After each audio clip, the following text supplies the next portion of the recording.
Well, hello everybody, and welcome to the Artistry House, the home of the British Institute of Professional Photography. And today we've got another one of our three favourite things, and I've got the honour of having one of my favourite photographers in the UK on the line, Mr. Chris Chambers. Hello, Chris. Hi, good morning, Martin. My phone's ringing. That's really embarrassing, isn't it? Just let me switch that off. Sorry about that. Sorry, Chris. How are you? Yeah, very good, buddy. Very good, thank you. Good. So, Chris, you're kind of best known as a wedding photographer, wedding and portrait photographer in the UK, and prolific wedding photographer. You do an incredible amount of weddings up in the Yorkshire region. But and I'm sure a lot of people know as well, and I, for one, have been on one of them, your training courses. We've done one in Italy, we've done a couple in Italy together where I've hosted it, and obviously you've run the workshop. And I've also been on one of your amazing landscape courses as well. So I've got you to send me a couple of videos as well as the images before we talk about your three favourite things. But if you just want to give us I've almost done your bio for you, but if you want to tell us a bit about yourself, how you make your living and where you are. Yeah, of course, no problem at all. So I am, as you've already sort of mentioned, I'm Yorkshire based. I've been photographing weddings now full-time for 14 years.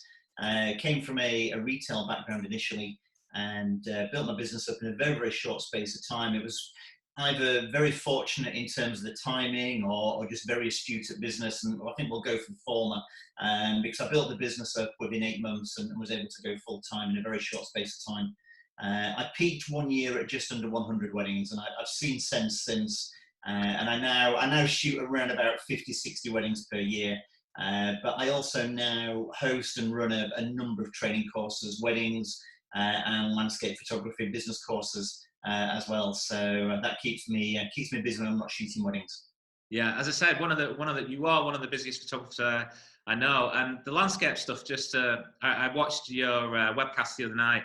And the interesting thing is, when you're not working, your favourite thing to do is actually go and shoot. You're just an absolute photographic holic, as in doing photography. And to relax, you will go and do landscape photography, which is, amazing. I think probably like a lot of photographers, it started as a hobby that turned into a career, but I've kept it as a hobby as well. So I continue shooting. So the images that we're going to see today are non-commercial. There's nothing commercial about the images that we're going to see that I'm going to talk about today. I've not chosen any weddings, any portrait photographs. They're all purely images that I've shot, partly out of enjoyment, or one is a magazine assignment, but to be fair, I'd actually asked and volunteered to do it and kind of winged it to get the assignment as well. So yeah, I better know which one that was. Say again, sorry? I better know which one that was, but I'm not going to give it away because we'll come to that in a second.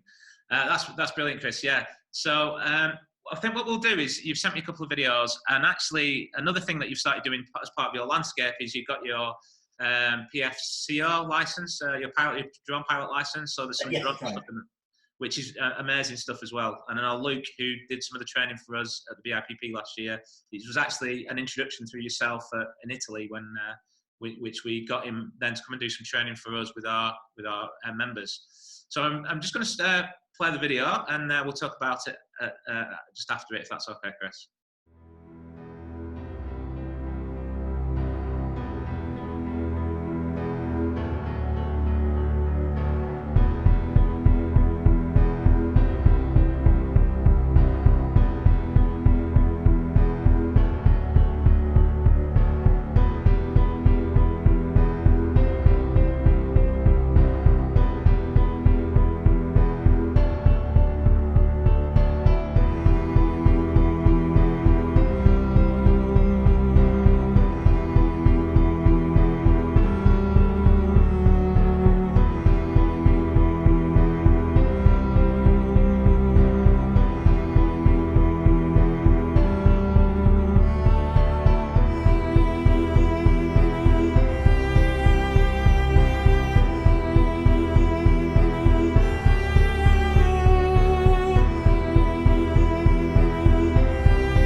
Chris, that's fantastic. Some amazing shots there. So quite a few with your drone, I'm guessing.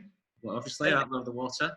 Yeah, that's right. So the drone is a great way of just putting the camera somewhere that you physically can't get to. It's just a great way of taking a shot from a location that you just can't reach. Yeah, and then the one we were just talking off camera, the one at the start with the water, which says in the Peak District, that's just an incredible shot. Was that in reverse? It looked like the water was flowing up rather than down, or is that just my imagination? Well spotted. It was indeed. I was too cautious in terms of doing it. So yeah, I actually I spun the video clip round as well, and I flew down into it rather than up from it as well. So it just helped with the rotation of the camera. Right. I surprised you then, didn't I? Yeah, well spotted. Yeah, and I was really fascinated by the Milky Way one. That's just an incredible shot. And you said to me off camera that it'd have been probably better if Johnny hadn't been there because he was too tired and cold and wanted to go home or something. Was that right? Yeah, that's right. He was scared of the dark, so he wanted to go. He wanted to go back home. Yeah, I think the Milky Way time lapse was probably around about an hour in total. So a series of, I think there were 20-25 second exposures all put together. So it equated to around about an hour of time lapse. And was that on a DSLR that you or a mirrorless? Yeah, so just using an intervalometer just to continually shoot and then just stacking them together in Photoshop afterwards. Okay, and the actual video footage itself, did you put that together in the timeline in Photoshop then, or did you use some video editing software to do that, to get that? The whole sequence of clips together, that was done in iMovie. I don't really know video at all. I struggle with photos most of the time, so video would be a completely different discipline. No, that's just cobbled together in iMovie. Brilliant, absolutely brilliant, loved it. And we've got another one that we'll show right at the very end of the interview, which is stills of quite a bit of your landscape stuff, which is great as well. So we're going to talk about your three favourite images, and as we've said through all these interviews, it's not about which is the most commercially successful for you, the one that's made you real money. It's just your three favourite pictures as a photographer. So I'm just going to share the screen now, and we'll have a chat about them.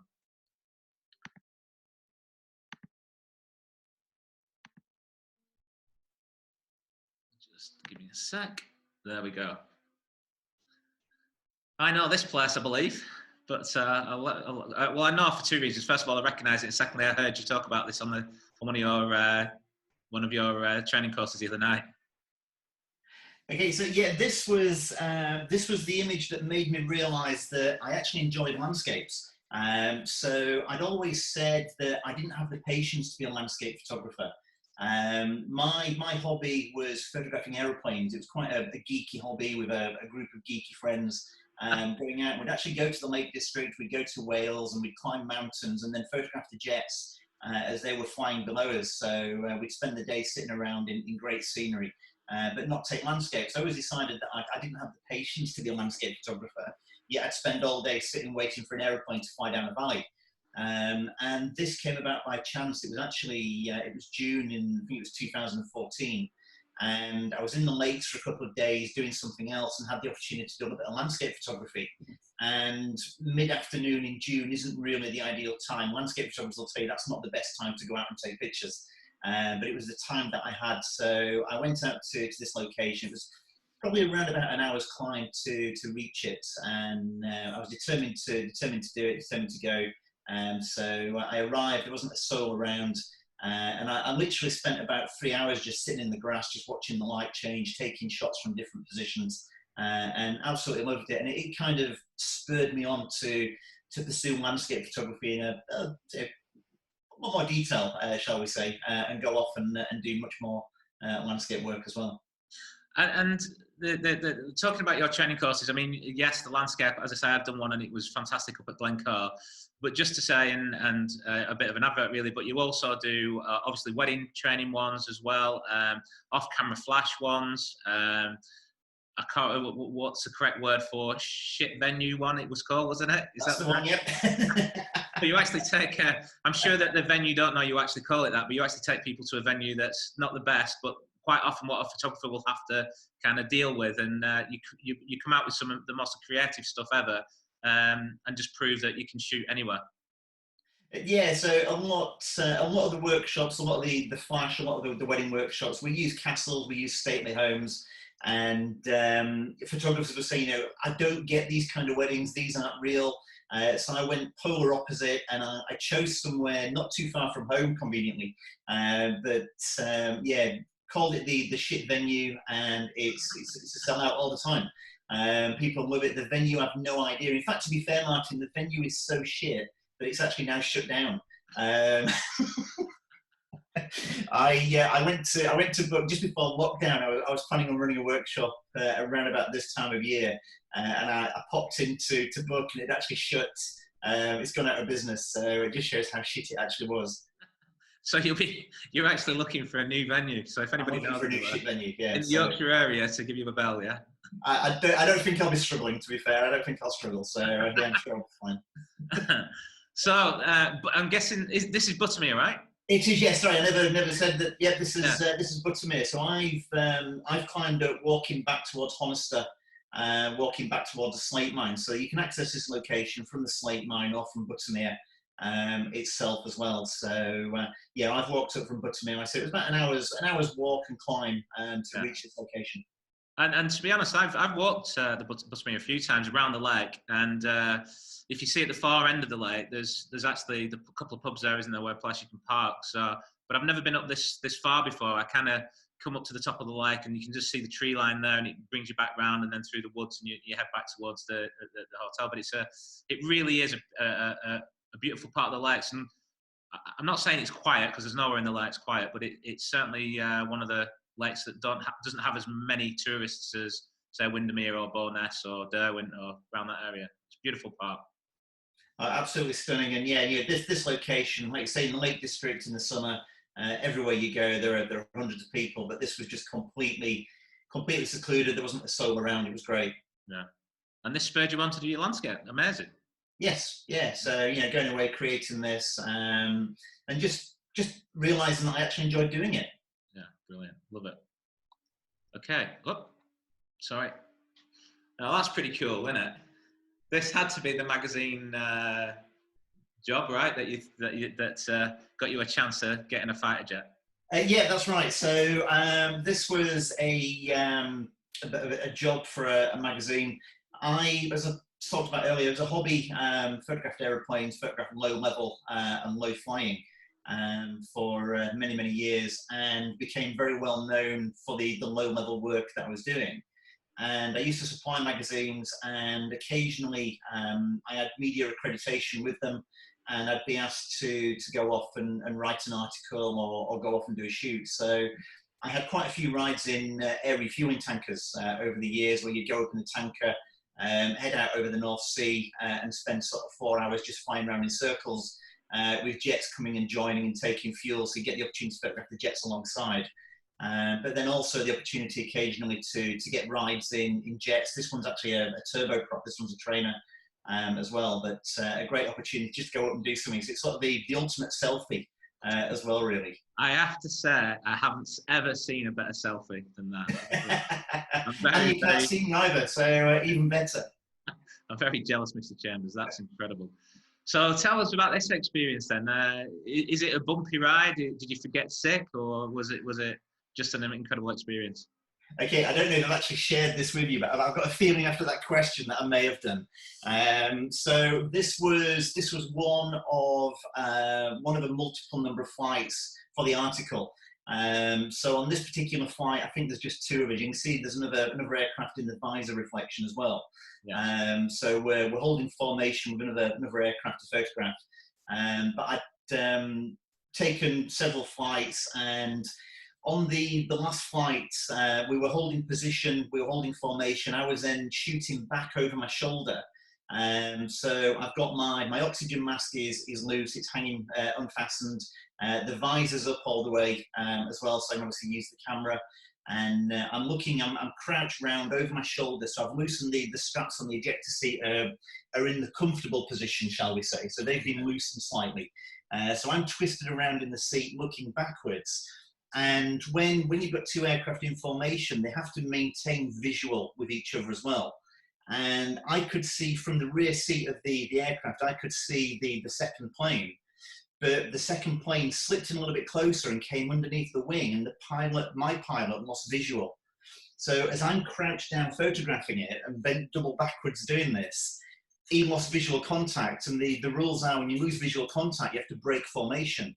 So he powered on, pulled back on the stick, and we did around about 4.5, 5G climbing up and round, while I'm crouched and now bent double and locked in position. 5G backwards. Yeah, that made me feel ill. No, I didn't know that story. All right, okay. It made you feel ill. You actually had to get the bag out, did you? To be fair, I actually managed to, because after this, we then dropped low level. So we went from, I think, about 10,000 feet. So we're out over the North Sea at the moment. We're above cloud. You can't see the cruise ships and things like that, but we're out above the North Sea at this point. And then we dropped low level. So we went from 10,000 to 250 feet out over Whitby. And then we coasted in just north of Whitby. And then we headed back to the airfield in North Yorkshire, and it was literally, the wheels were down, and we were probably 2 miles from the runway, and the sick bag came out, the oxygen mask came off very quickly, and I'd had chicken curry for lunch, which wasn't the best combination. Yeah, I was then the proud owner of a full sick bag. Oh man, I bet the pilot gave you some hassle. Yeah, I was ridiculed slightly, but yeah, good fun. Yeah, brilliant, and an absolutely amazing image, and you must be so proud of that as well. I mean, yeah, that would be on the size of a massive poster from a wall, I reckon. Have you got that up somewhere? You know what, I haven't. I used to have it on my laptop many years ago, or a few years ago. I used to have it on my laptop as a background, and I actually sold a copy of it. I was at a wedding one day, and I was doing a same-day slideshow edit. And a wedding guest came over, and I'd minimised the screen. He saw the picture, and his company actually made the oxygen masks for the flying kit, and they bought a copy of the image to use themselves. Wow! So they actually then they bought a copy of it. But this photograph as well, just as a slight backstory, I'm a member of the SWPP, the societies, and this was the first image that I ever entered into the SWPP competition. I'd never entered a photograph before, and this was the first one that I entered. And the results came out, and I was out in the lakes. I was out photographing aircraft in the lakes, and I went onto the website and looked at the results. And I had to ring my friend. I said, "I've got a G. What does a G mean? I've no idea what's a G." And anyway, he ridiculed me and told me it was a gold. And it actually went on to win at the end of the year. It won Press and PR overall photographer of the year as well for me. So. And you've had a massive success with awards and images with all the associations over the years, haven't you? You've just about won everything going over the past few years. I think the next image is probably my best one in terms of there we go, in terms of sort of the award as well. And yeah, I think you were actually with me, weren't you, when I won this one? Or the big one at the societies a couple of years ago. Yeah, amazing image, and actually, you were on our team this year, Team GB, with Federation European Photographers, the World Cup Challenge, and I know this has scored very, very highly and helped the team do very well this year. We're in the top 10, so yeah, thanks for being part of that team, Chris. No, excellent. It was a great opportunity and a chance to get this photograph out again as well. So this was, having photographed aircraft for a while, I transitioned, and a number of friends have done the same. It must be a natural progression that you transition on to wildlife instead. So I enjoy photographing wildlife, but mainly predators. I don't really know a sparrow from a finch from a robin as well, but if it's a bird that eats another animal, or it's an animal that eats something else, I'm normally pretty good with those. So obviously I can identify a kingfisher fairly easily as well, but show me a garden bird and it's just a sparrow in a fancy costume. This and this was a goal of mine. This was a target that I'd set myself a few years ago. I'd only ever seen one kingfisher in real life when I must have been sort of 8, 9, and I was out with my cousins. I remember them saying, "Oh, it was a kingfisher," and I made it a bit of a goal to go and photograph a kingfisher and create an image. And then I pushed that further, so I photographed them sitting on sticks, and then I started photographing them fishing, so coming out of water. And then a friend of mine talked about this idea of actually photographing them underwater, which is how this image actually came about then as well. So this was the culmination of 2 days of just sitting with a trigger in my hand, waiting for a bird to jump in and actually get this shot. And I think you've actually told me in the past, but I don't know if it's public knowledge or whether you want to talk about how you managed to kind of photograph a kingfish underwater. Is it something you want to talk about, or is it top secret? No, not secret at all. To be fair, it's for a lot of people, or for a number of people, it's a little bit of a grey area. I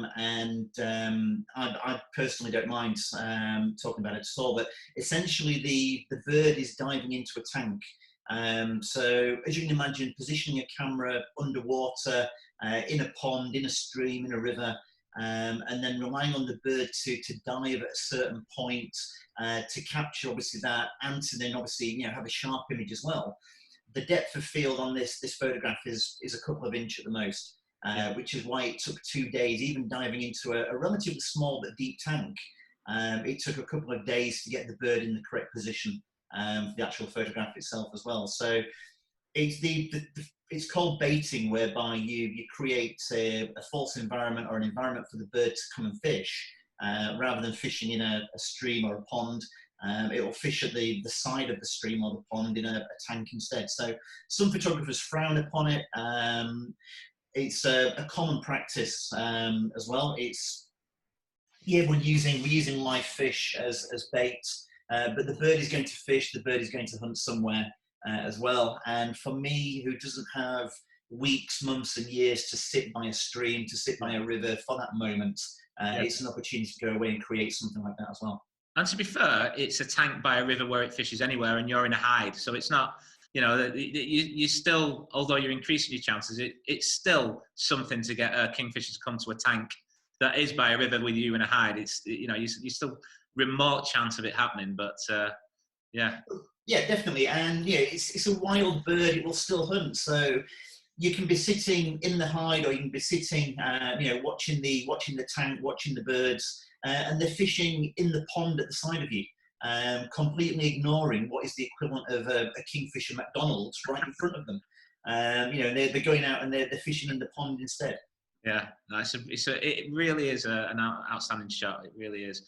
And yeah, you got Photographer of the Year with the SWPP this one, I believe. Was it? Yeah, that's right. So it's originally, as I entered the image, it was awarded Judge's Choice. So it scored a gold and scored Judge's Choice. And it reached the end of the year, and I was down in London for the award ceremony, and it won Wildlife Photographer of the Year for me. And then I'd seen a couple of years previous a kingfish. I think it had come third overall.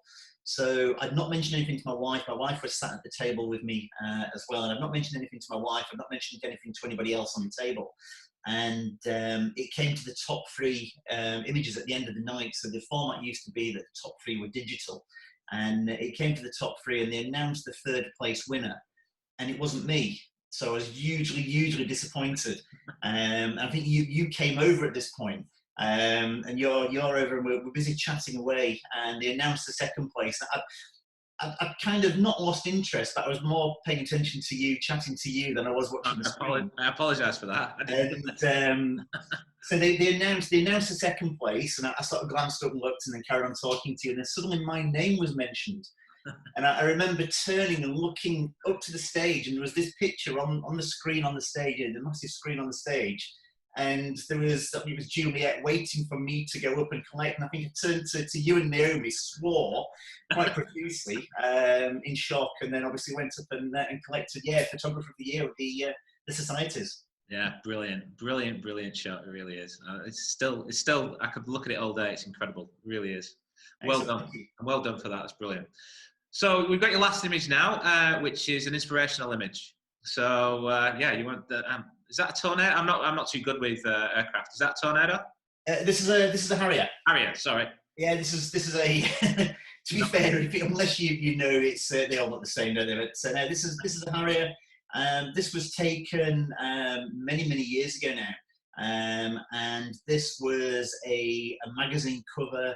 This was used by the Royal Air Force as part of their publicity when they were recruiting many years ago as well. So as a a young lad interested in aeroplanes at school. This photograph really spurred me on to go away and sort of create images. And it was photographing aeroplanes that ultimately led me to becoming a wedding photographer, that gave me the interest in landscape, that gave me the interest in wildlife as well. So reading the backstory of how these images were created, this was a rear-facing camera that the photographer would mount onto the back of another aircraft.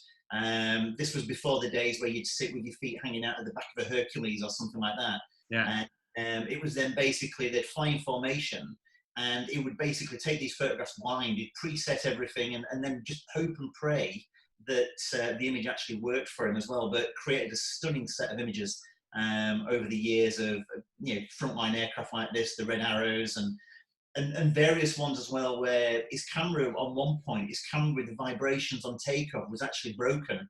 It broke the lens on takeoff, and it created some really dramatic, slightly out of focus, slightly blurry, low-level jet images. But when I was shooting air to air, I was shooting on digital, and I probably shot 1,000 images. This guy's shooting remotely, a camera in the back of the jet, and he's got probably 12 frames to make it count.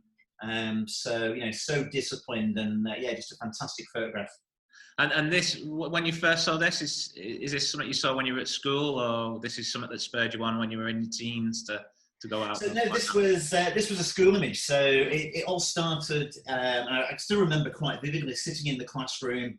I was in year 6 of junior, or what would be now year 6 of junior school, and we were sitting big windows, daydreaming as you do, and a jet went over, and my friend said, "Oh, that's a tornado." And then we went for lunch, and at lunch he showed me a picture of a tornado, and then shortly afterwards I saw this photograph, and it's stuck with me ever since. So as soon as you said an image that inspires, and I think I said to you earlier, this one spurred me on. So yes, it inspires me, but it also spurred me on as well to do what I wanted to do. And so still absolutely love the photograph. Brilliant. That's brilliant, Chris. So I've got a couple of minutes left, and just before we go, and what I'm going to do is you've supplied me with another video of your landscape, so I'll drop that in at the end so people can watch that and just be inspired, hopefully, and hope for some better times and to get out there. But one of the other questions that I've been asking people is, what have you been doing, and what would you suggest to our members to kind of get through the next few weeks? We've already kind of talked off screen about somebody's doing 50, 60 weddings. It's a big income revenue for you. It's, a big part of your business. And I know you kind of picked up with other things that you do, and hopefully you'll be able to get back on your landscape courses and some training. But you've also been doing stuff online as well, haven't you, that people can pay, and you'll talk them through. I watched one of the free ones the other night, which was absolutely brilliant. I watched it in bed, actually. Probably shouldn't tell you that, but it was it was really cool. So if you want to tell us a little bit about what you're doing and how, any suggestions on our members to keep themselves busy. Yeah, certainly, of course. So as you've just alluded to there, I've been hosting and running a number of webinars through my own Facebook group as well, a mixture of paid for and free content. So I try to keep a fairly even mix of content as well. So people can go on and watch the freebies, or can go on and pay for some of the more technical ones, shall we say. So where we're covering Flash and SEO, and then the organisation of the wedding day. At the moment, I'm running a 5-part webinar series talking about wedding days from start to finish. So we're breaking the day down into detail, talking about rather than camera settings, we're talking about modes, capturing those key moments, and preparation planning, and so forth as well. So that's keeping me busy at the moment. I'm also trying to use the downtime as well as have some family time. I'm trying to revamp my websites as well. I've just moved my online gallery host provider to a new gallery host, and I'm in the process of revamping both websites. So the training and the photography website are both undergoing a big overhaul as well. But in terms of business and photography and weddings going forwards, like everybody, I'm suffering at the moment with weddings postponing. I've only had one cancellation so far, quite thankfully. So unfortunately, the cancellation that I had paid in full, so they had a big refund to come, which wasn't the nicest. But every other bride and groom so far has been great. I've been communicating with them. I've been preempting and emailing them, keeping contact open with them. and just remind them to check my availability as well. And so far, everyone's done that. But I've had literally in the last 24 hours a wedding for December now pushed back as well. So it's doubtful how we're going to get on this year now in terms of weddings as well, which obviously is a big part of a lot of businesses for many people, not even just photographers as well. So one of the things that I've been suggesting within the communities that I'm a member of is when people are postponing weddings, is asking for a part payment based on their package that they've booked and what they've had. So I've been asking that they make a 50% balance payment when their balance would have been due. So my balances are typically due 6 weeks before the wedding. So a wedding taking place at the beginning of September would have a remaining balance due in July. So I've been asking that at that point in July to make a 50% payment and then make a 50% payment the following year in line with the new rescheduled date as well. So it gives me income, it gives me cash flow as well, but it also means that next year I've still got money from their wedding because there'll be nothing worse than being paid in full today and shooting a wedding in a year's time. No, absolutely. And how are you going to cope with that? And you're one of the, as I say, one of the busiest photographers I know. And so if you have a lot of postponements to next year, and plus the ones that you would normally pick up on, that's going to be quite tricky for you as trying to fit the rescheduled ones in as well as pick up new weddings as well. How do you think you're going to have to kind of take your number back up towards 100 again, or you're still going to keep it around 60? I think there's going to be some buoyancy, shall we say, in the actual numbers as well. So the numbers will probably increase. Very lucky at the moment. A lot of venues are coming back and giving couples midweek dates.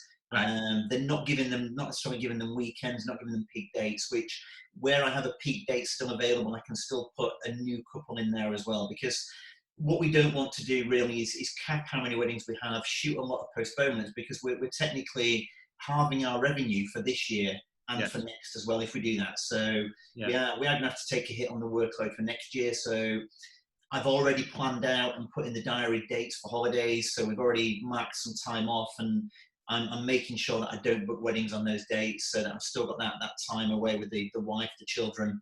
My eldest son's doing GCSEs next year. He's on his GCSE year next year. So it's trying to sort of keep the concentration around about the time of the exams down as well. But essentially, it's where the bride and grooms are rescheduling to and having to accommodate them at the same time. So it's a very, very fine line that we're treading, I think, at the moment as well. Brilliant. Thanks for your time today.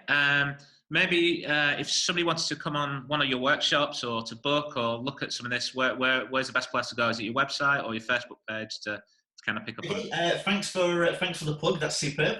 So the website is probably the best one, and it's just chrischambersphotography.co.uk or chrischamberstraining.co.uk as well. So at the moment, there are no actual courses to book. All that we have on the website at the moment is a link through to the webinars, and you can see the courses that will be available once we can secure dates. So once we can actually fix dates up, then the courses will be available to book again. But at the moment, there's just all the details for all the different courses that are available, and then I'll be able to firm those up with dates as well. Brilliant. So that's great, and I would suggest anybody who wants to go and do them. Really good value, really good content, and I'm a big fan as well. So thank you very much for your time today. We'll finish with the other video that you sent us, and hopefully see you very soon back out. I'm going to come and do another landscape course, I reckon. It's excellent. Look forward to it. But, thank you so much. Thank you, everybody. Thank you. Thanks, Chris.